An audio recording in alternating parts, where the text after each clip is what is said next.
Welcome to the 700th retraction set in calibration. Let us take a leaf out of Bobby Duke Art's book and let's boogie over to the table and see what we've got in store for you today.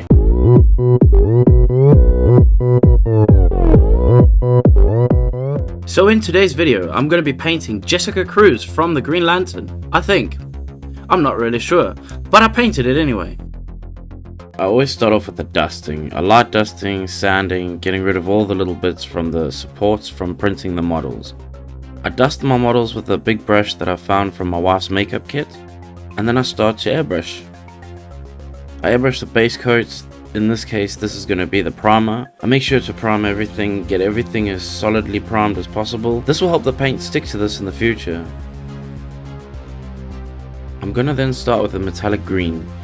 I had to mix this green because there wasn't really anything exactly like I wanted. I'm going to use the airbrush to paint the white on the hands, and I'm going to make sure that that's as solid as I can get it. Using a brush to touch up on the handle of this lantern, and then working that same green onto the cuffs of the gloves. I'm going to use that same green on the shoulder pads, and I'm going to save that green for later because I'm going to need that for certain little details. Or perhaps any touch-ups. Using my trusted skin set, I'm going to go and grab all the colors that I need for this project. Starting with airbrush medium in the airbrush, I'm going to add my paint to the airbrush and mix it inside the cup of the airbrush. And I'm going to spray a base coat onto the skin. And I'm going to slowly start working that higher and higher, using the layers of the paint to keep the black underneath and help keep a bit of shadow at the same time. I'm going to slowly progress my way through the colors and work my way up in the tones until I get to a higher value of the skin tone.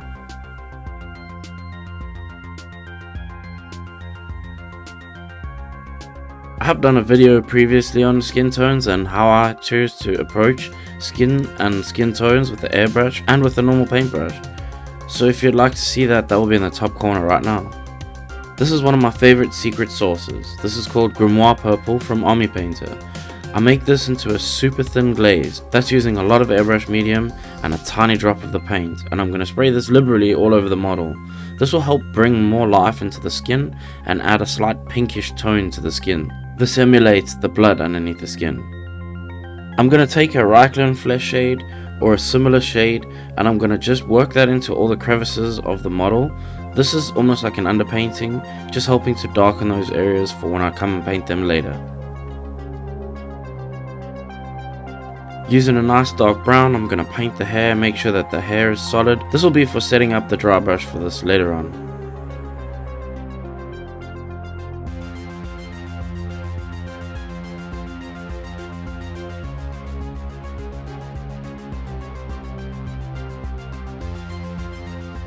I'm then going to do eyebrows, and this is done with the stippling motion. I'm very careful at this point. I use the exact same color as the base color for her hair, making sure to use a sharp brush for this.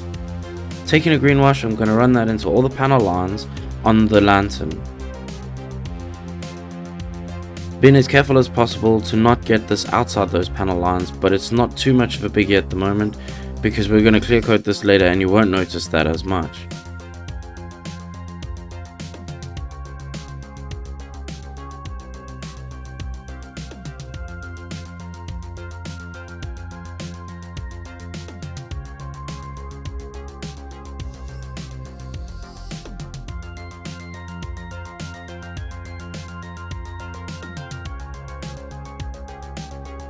Next, I'm going to airbrush the legs of the model. I'm using a mix of a satin black and grey, and I'm going to make that slightly darker than grey but a little bit lighter than black. Of course, I'm also going to have to clean out my airbrush every time I do this, and this is a process I use for cleaning it out. Lots of water, a cup, and airbrush cleaner.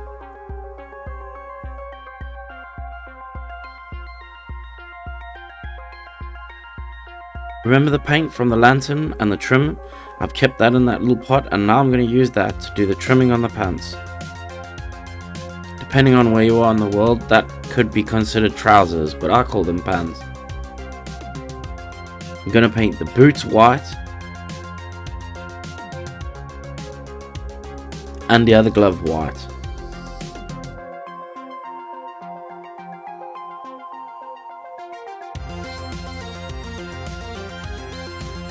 After I'd masked the shoulder pads so that I could protect the metallic trimming, I'm going to airbrush the rest of the body now. Working on the first set of trim. This is the lighter green across her stomach and up her back.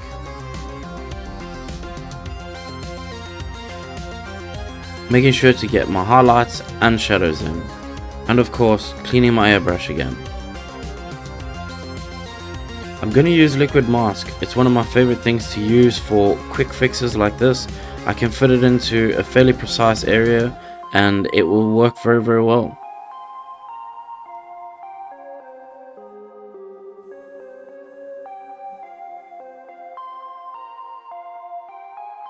Once the liquid mask is dried, I'm going to spray down a darker layer of green. I actually used a blue wash from the undersides in order to create a deeper shadow on the dark green of the top of her suit. Shading a lighter green over the top just to give a little bit of highlights.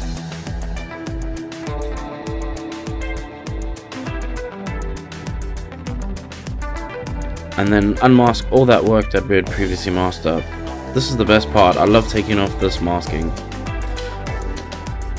I used the blue tack that I had on the shoulder pads to help clean up any of the excess liquid mask that had dried and perhaps not come off in one pull.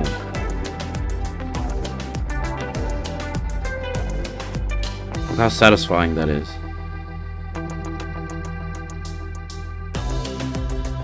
I started working on the rest of the trim for the suit. This is just a satin black and I'm painting this down the center of her stomach. I then made the same color as her pants out of the satin black and a grey. I mixed this to be slightly darker than grey, but not as dark as black. Just because shadows will cast easier on this color and help to make it give the illusion that there is shadow. If it was too black, you wouldn't be able to see that same illusion and I feel like you would lose the effect. I kept resting the model on that front piece, so I had to come back and touch that up. I use a rather large brush to put this base coat down. It makes it a lot easier to get bigger areas done, but I come back in with a smaller brush as well, and that helps me just precisely place the color, especially on the small pieces behind and underneath the arms.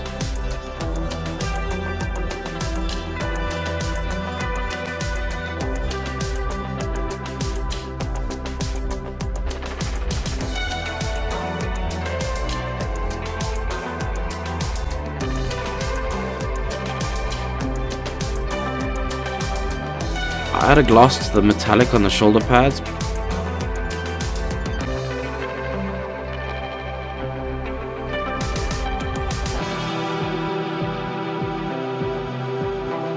Painting the lips for her face. I'm going to use quite a dark rich red for this because her skin is very light and her hair is very dark, so the contrast of the two will be really striking.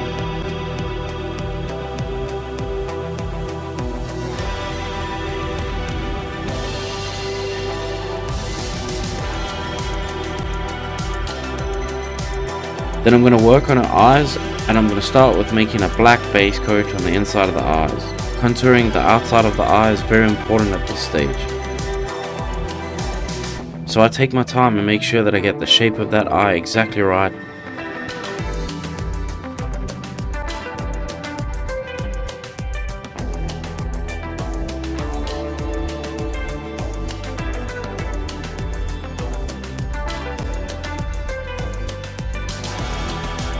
This is the progress so far.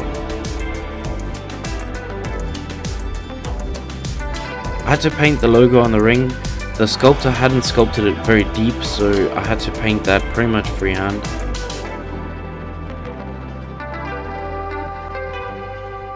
And then I had to paint the logo on her chest as well. All I can say about this, I just did this very carefully, using a very small brush and thinning my paints with airbrush medium.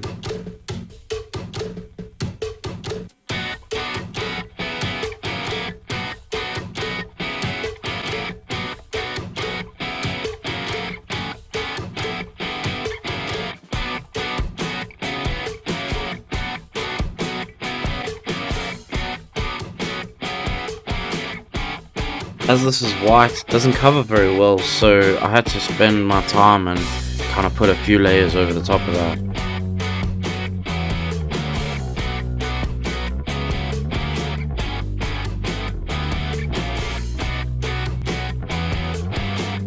I then had to do the pinstripe black line that goes around the inside of the circle of this emblem. I'm not gonna lie, that was a tough piece to do.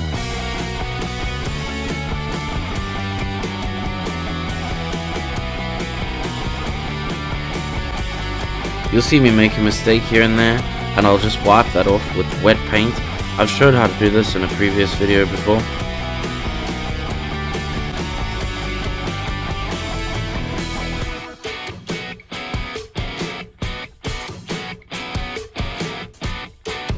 And that's how the logo looks before I'd put the metallic paint over the top. This is when I put the metallic paint, going back to that little dropper of paint that we saved from the airbrush from when we painted the previous parts. I'm going to use that paint again. This time I'm going to add a little bit more of a lighter green into that, just to try get it to stand out a bit more. This is a dry brushing of the hair. It's nothing too fancy. I didn't record it, but after this I came back with the darker brown and a wash, and I put it into some of the crevices and some of the lower parts where the shadows would have been. Next I'm going to do the whites of the eyes. This is another process that has to be done in layers because white doesn't cover black very well, but it's okay because you can slowly build up the shape to make sure you get that right and make sure the shape is exactly the shape that you want to have.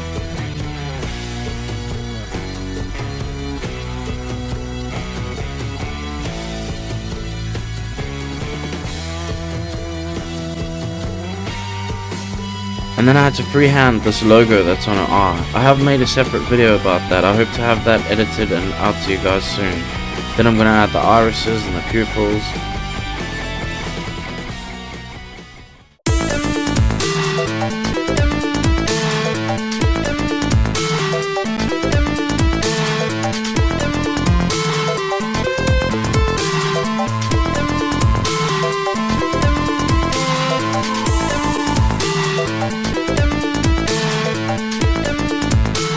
I hope you enjoyed the video, and if you did, make sure to give it a like, and if you really liked it, perhaps consider giving us a subscribe. For every new subscriber I get, I will have one more new subscriber. Also, don't forget that I have a Patreon available as well. I will be opening a Discord soon for patrons to be able to get in contact with me personally and directly. This feature will only be happening once I get the time to actually set up the Discord. As soon as it's available, I'll make sure that all patrons get first access to this. And once again, I'd like to thank my current patrons. Thank you for watching the video, and if you didn't like anything you saw, there's only one thing left to do. Just f*** off. And cut.